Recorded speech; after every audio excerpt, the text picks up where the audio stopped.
Для тех, кто в прошлый раз не понял, о каком объеме идет речь, пожалуйста.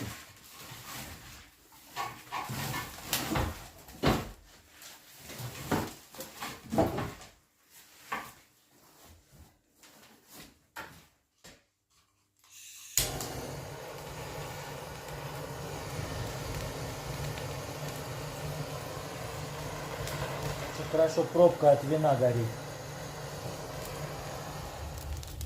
Вот и началось.